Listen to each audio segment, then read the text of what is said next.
today we're going to talk about magic, actually. Because magic. That's why. Magic and magic systems. So we're dealing primarily with fantasy settings. However, there's plenty of sci-fi settings with magic. Mm-hmm. Star Wars. I actually consider Star Wars a fantasy with sci-fi elements because the main thing surrounding the universe is the Force. It's the magic. Yeah. But Dune also has magic, right? Dune has magic called melange, the spice, that turns people into sandworms sometimes, and also, allows crazy brain beasts to fold space and allow space travel. That's true. Instantaneous. I hadn't really thought about that. Yeah, Dune has also the prescience.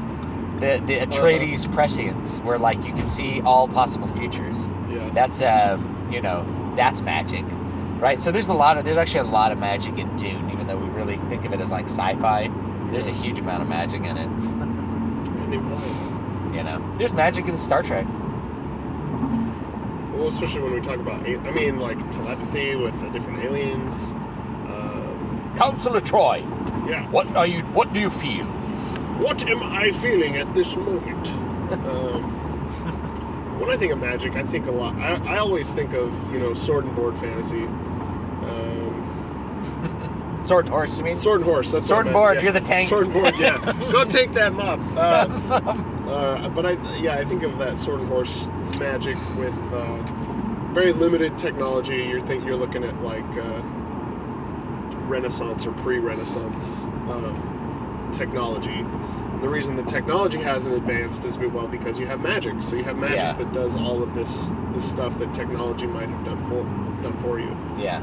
So that's one way that magic affects your world, and I think the last time we talked about magic, it was in setting. Yeah, it was a long time ago. Because magic is a big part of your setting. Because unless there's only one person in the universe who can do it.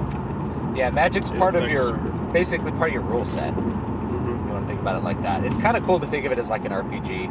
An RPG has a rule set. Your world, when you're writing, needs to have a rule set. Things that the reader can be aware of are limitations that are going to put the protagonist in danger. The thing you mentioned about not needing technology because you have magic, that's expressly talked about in the Harry Potter series, whether you love or hate that, where the people with magic do all these things with magic that regular people do with technology, and they're like, I'm studying Muggle technology to see. Isn't it amazing what they come up with without magic, Yeah. So there is a lot of those elements in fantasy stories. But mostly I think you avoid the technology because that would make the magic more or less moot. Right. Well, this is interesting because now I am thinking about the contrast between magic and technology, because if you look at Brandon Sanderson's Mistborn series, the first set of trilogies is set in kind of a traditional fantasy setting, and whereas the second set of trilogies is set in more of a Wild West. Yeah, technology has advanced since the first story. And there's going to be a third set of trilogies that's maybe future. It's future, so it's going to be like a sci-fi fantasy with this same kind of magic rule set. Which I think is a really cool idea, to take the same rule set and apply it over different eras. And I think it's cool to have that expanded rule set because it changes the possibilities for how your characters think, feel, and act, and therefore what is possible with the plot. Right. Whatever magic that you choose to incorporate is going to have, it's going to have an impact on what the reader perceives as possible and what you get to write as possible. You simply, a fantasy story. If you're writing a fantasy story and it's just a standard story set in a fantasy universe, there's probably not a point to that. You want the setting to have a really prominent role when you're writing fantasy with magic. Especially, high fantasy, especially when you're not drawing on people's real experiences to craft your setting. You've got to really make sure that setting is unique in some way. It's going to draw the reader in. So magic systems are a big way to do that. Yeah. Now more examples, or Yeah. Well, let me quickly contrast that with. So we talk about magic systems as kind of a rule set. There's plenty of fantasy literature that doesn't explicitly talk about the limits of magic, and there's a couple ways that they are still effective with it. So if we look at Arthurian legend, we have Merlin, right? So something that occurs sometimes in fantasy settings is you have a wizard-like character, Gandalf, Merlin, whoever it's going to be. Merlin is not the central character of most Arthurian stories. It's usually Arthur or like one of the knights. Why is that? Well, the knights have, first of all, a more understandable set of motivations, but they also can't use magic to accomplish their goals in the same way that Merlin can. Mm-hmm. So when Merlin interacts with them, in some ways it's kind of like a Deus Ex Machina. It's not always a bad thing, but it's like it's something that is unexpected and changes what's possible and moves somebody past an impasse or just sets things in motion with magic that otherwise couldn't be done with a normal set of things. In The Hobbit and the Lord of the Rings, you have Gandalf. We don't really understand Gandalf's magic, right? We don't know what his limits are. He refers to having limitations. We see him do things that are fairly magical, but not like supremely magical. You never see Gandalf like conjure bread out of his sleeve and then set it on fire and then blow up an orc with it, right? Right. So like this really powerful magic, you don't tend to see Gandalf do that, and that's because Gandalf's he's basically like an angelic or godlike being, and you sort of have that slowly revealed over the course of the books. But he's not the main viewpoint character. He's there to assist, protect, and he's an auxiliary kind of character to that main viewpoint character. So the magic that he wields or doesn't wield is mostly about how it affects the main characters that don't have magic. So you don't have to have like a rule set, but if you have a viewpoint character that uses magic, it's probably a good idea to define how that magic works, either by displaying how it works or maybe talking about it directly. Sometimes I feel like it's a little ham-fisted and people are like, he can do this, but he can't do that. Right. Sometimes there's like, I'm reading prose about a magic system that's a little bit like, okay. Yeah, well, I will again contrast with the Malazan series, Malazan Book of the Fallen. You don't really fully understand what the magic system is in the series until like the 6th book. You get like vague ideas, and then around the 6th book, you're like, okay, I think I understand how this works.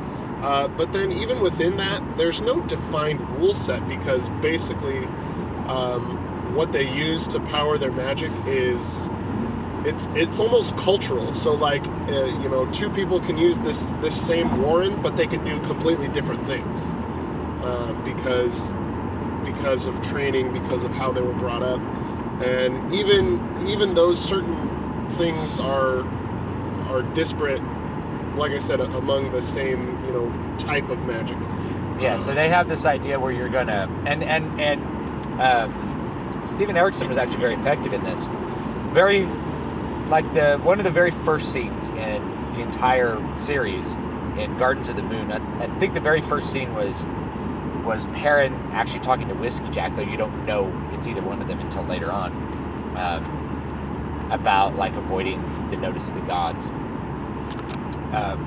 It's these mages attacking a floating castle. What you think of as like a floating castle. It's a giant like rock spire, and they're attacking with magic. And you have a description of how that magic is working. They opened up their warren, right, which is like a magical river, if you want to think of it like that they can open up to and tap into for power and to channel it to do certain things. So they're opening up their warrens and then attacking them. And that sets up a really important expectation, which is that, okay, mages, they can go into their warren and they can tap into a warren, and that's how they do it. That's why different mages use different magic. There's a warren of darkness. There's you get all these, and as that first book sort of draws you into that, you begin to understand like how that works, and sort of what some of the limitations are. Then Erickson completely blows those limitations out of the water in one of the final scenes, where you have this godlike being who's wrecking everything, and this mage that you haven't really thought much about so far in the book, which is Quick Ben? Mm-hmm. He opens up 7 warrens and annihilates this being. Yeah, and you're like, what just happened? Like, what? And you realize that he set that up in a way so that you'd realize, hey, this character is actually mega, mega, mega powerful. Like, he's far more powerful than any of the characters you've seen. It's like a surprise, but you understand why that's powerful because you've had all this experience with the magic system prior to that. Well, even when I read it, I was like, he opened up his 7 warrens. I was like, oh, cool. So he's got like 7, and then all the other characters' reaction to that is what made me go, oh, this is. You mean other mages aren't that powerful? Okay, cool. Yeah. So. And then later you figure out why he has 7. Yeah, which is really cool. Story. It's a great story. Yeah, that is probably one of my favorite fantasy series. It's not for the lighthearted. Yeah, it's not. It's heavy reading. It's heavy reading. All the books are really long. There's 10. There's more of them, but there's 10 in the main series. Yeah. The plot's really dense. There's many plots. There's many characters. So many that every single book has like a dramatis personae either at the end or the beginning. To help you figure out who those characters are in case you forgot from the last book. Yeah. Because the characters will they'll disappear for a book, they'll come back in and be important in another book. You're like, okay. You're like, what did this character do 5 books ago? Yeah. Now, I will actually say that I actually never looked at the dramatis personae because I had such a good idea of who all those characters were. I remembered them really well in future books. Like, I didn't ever really forget the characters. They were really well drawn. Yeah. I always remembered characters, but not necessarily by their names. Like, what did this character that's do? that thief. What did this character do? And I remember I would call Ramsey. And Ramsey, okay, so this character, what did he do in this other book? He's like, oh, it's this character. Oh, okay, all right, now I remember. Let's go. But if I just read their name, I'm like, I don't remember who this is. But that was, that was a series that you just had to read. I had to read front to back, which took me I feel like reading all 10 of those books took me about a year because they were so dense, and I couldn't just pick up the next one afterwards. I had to kind of stop and digest once I had finished. Yeah, I didn't read one after the other. I gotta take a little time off. Think about it. Man, we are off topic. Yeah, let's talk about Wheel of Time. Wheel of Time, yeah. So Wheel of Time's magic was really interesting, and actually so Wheel of Time's magic system is the 1 power. And what I thought was beautiful about it was how men and women interacted with the 1 power differently. Yeah, and that was a reflection of the author's view of how men and women were different by their natures. Yeah, and now Robert Jordan got a lot of flack for this because people thought he was a misogynist, and they thought that he was, anti-feminist. Which is probably a good reason to ignore the critics and read it anyway. Yeah. Well, I mean, I would argue that I mean, you look at like second wave feminists, and like I think that they would agree with a lot of what he felt about the 1 power. And I thought what makes magic systems great is their limitations. So like men and women have different halves of this like source of power that they can draw to. And women have to submit to it. Men have to like grab it. They have to be really aggressive with it. And that's how the magic system works. And what's interesting about the entire series is that you start to understand the magic system in the first book, and it's fairly well established. But it expands and it expands. And the other thing is that you are reading the books in a period where characters are learning new things that people don't know necessarily about this power, about the magic system. So they learn to do new things that were forgotten. And here's what's really interesting and effective is that Robert Jordan can play with your limitations with that rule set by constantly talking about this past age where these mages were more powerful and could do more things. Mm-hmm. So when one of the main characters in the book is able to rediscover that thing, you don't feel like, oh, well, now they're just using magic to do anything. Yeah. You you feel like, okay, yeah, they're gaining power, and we understand that the power is greater than what they have, and they can gain power. You know, you have a really long growth curve with all of the characters in that, with 13 books. 13, 14? 13, I think it's 13. It's a lot. It's a lot of books. It's a long series, and not all those books are good. I'll just warn you if you're going to dive into it. Most of them are good. Yeah. It averages out to be an excellent series. It averages out to be good, you know. So, like, it's just a warning about these books. I thought the first book was really... I thought the first book is why I kept reading the series, because the first book really... I enjoyed it a lot. As the books got on, by about book 6, the trajectory of the plot becomes just really slow. Yeah. You know, it's like it gets fired like a bullet in the first volume, and by like the 7th volume, the bullet's just like rolling along the ground. It's already hit the ground, and it's just kind of rolling. Yeah. It's then I think the very last book that Jordan writes was he picked the shell up and he recased it and then fired it again, and Brandon Sanderson really finished it off really strong.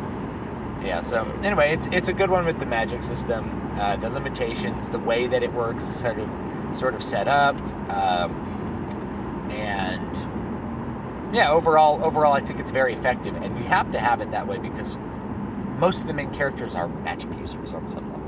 Mm-hmm. And it also drastically changes what the conflict is about, what is possible in any given book. And they're also always in danger. This is, again, when you're talking about limitations, you can't just be like, well, he can do anything, but this one thing can kill him, right? Or he's very limited, like he can fly, but in the context of your story, flying makes him invisible, or invincible. So it's like the Earth turns to lava, and he can fly, so he's not in any danger. So then, what's the conflict of your story? What's the fail state? Yeah, we talked about this. I think we talked about it in settings like if you have a comic books or fantasy too, and they have magic systems. And so, like, if you're dealing with Superman, the fail state of Superman is really him failing to save people. It's him failing the mission, not him dying. Although they do kill him in one story. So Superman's not very often in that much danger, but he has a different fail state. Otherwise, it's like, you know, what's the superhero's superpower? Mm-hmm. By defining that superpower, you're basically setting limits on the magic system so that you can see somebody do things that would normally not be possible, but at the same time, you understand the limits and you understand the dangers that character is going to have to face and endure. You know, Spider-Man is not bulletproof. Yeah. He has Spidey sense, but he ain't bulletproof. So he's very susceptible to death. Right. I think another good example that is maybe less defined is Harry Dresden from the Dresden Files, and the magic system is defined, and especially because it's first-person perspective. He talks in depth about the process of magic, but he's also constantly in danger, and you see, especially because it's from his viewpoint, you see how weak he is, and he's a wizard in a world of gods. Basically, yeah, he's a wizard that's a really great way of putting it. But to all the people around him, he looks like a god too. Yeah, which is interesting. So to the Muggles, of course, they're not called Muggles in Dresden, but he looks like a god. He's a godlike being, and so he's constantly trying to protect the people around him that he loves, while just getting the shit kicked out of him constantly, which is its own kind of like reverse anti-hero. He's not an anti-hero, but like we talked about in anti-heroes, how sometimes you just like to see a villainous character do something that you have dreamt of doing but would never in your life do. Well, it's sometimes fun to see a virtuous character get the shit kicked out of him too, because you want to see that he's not perfect. Yeah. You know, the one of the last things I'll probably add to this discussion. Of course, I like to add stuff at the end that. Stu likes to have the last word. There's always a lot to it. Is that if you have magic for the sake of fantasy, you're really writing a fairy tale. And I'm not going to say that that's a bad thing, but fairy tales have a little bit different format and a little bit different goal than a regular traditional narrative with a standard plot structure. And I have written fairy tales. You can find them on Amazon. One's called Garamish and the Farmer. There will be more, but magic for the sake of the fantasy. Plug. Yeah, plug. That's really, you're dealing with a fairy tale. And if you read something like Roverandom by like J.R.R. Tolkien or like Farmer Giles of Ham, some of his fairy stories, he uses there's a lot of magic, but it's really just about having like a magical experience and learning things about yourself, learning like the character learning important moral lessons and things like that.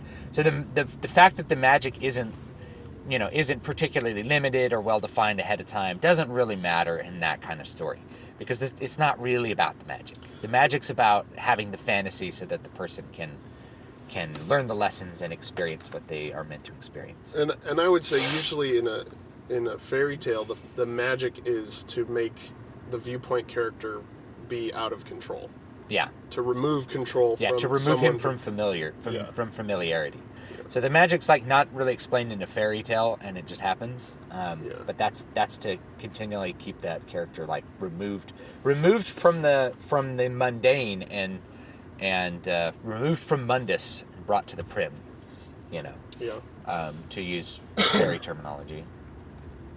So let's wrap it up there. If you want to, I wrote a fairy tale too, but it's published on my website at MatthewJWellman.com. It's a revisiting of the Pandora's Box story. I also wrote first book of a high fantasy series. First book is called Cloaked in Darkness. You can find it on Amazon.com. Again, you can find me at Matthew J. Wellman. This is Jay. This is Stu. You can find me at davidvstewart.com and dvspress.com for my fiction. You can email the show at Stu, S-T-U, at davidvstewart.com. Stewart spelled S-T-E-W-A-R-T.